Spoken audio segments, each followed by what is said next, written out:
Hello' guys, আজি আমাৰ নিৰামিষ থালিখন কি আছিলে বাৰু তাকে অকণমান দেখাব লৈছোঁ। গাইজ, নতুন এটা ভিডিঅ' লৈ আকৌ আহিলোঁ আপোনালোকৰ মাজলৈ। সকলোৱে মৰম চেনেহ দিব বুলি আশা কৰিলোঁ। আৰু আজি আমি দুপৰীয়া খানা খাইছিলোঁ দেই। এইফালে আলু, মানে গুটি আলু সৰু সৰু আৰু ফুল আলু, আৰু এইফালে মটৰ, কেঁচা মটৰ, তেনেদৰে ভাজি এখন বনালোঁ।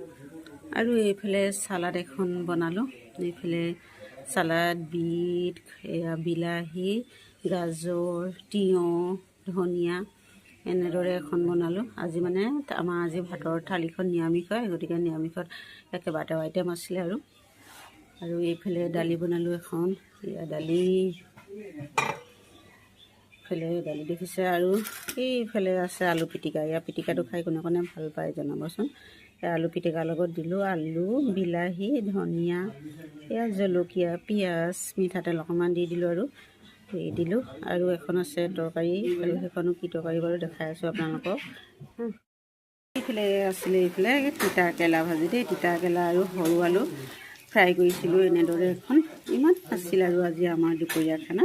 আপোনালোকে বাৰু কিহে খালে জনাবলৈ নাপাহৰিব দুপৰীয়া খানাটো। এতিয়ালৈ এৰিছোঁ, বাই বাই। আকৌ লগ পাম পুনৰ এটা নতুন ভিডিঅ'ত।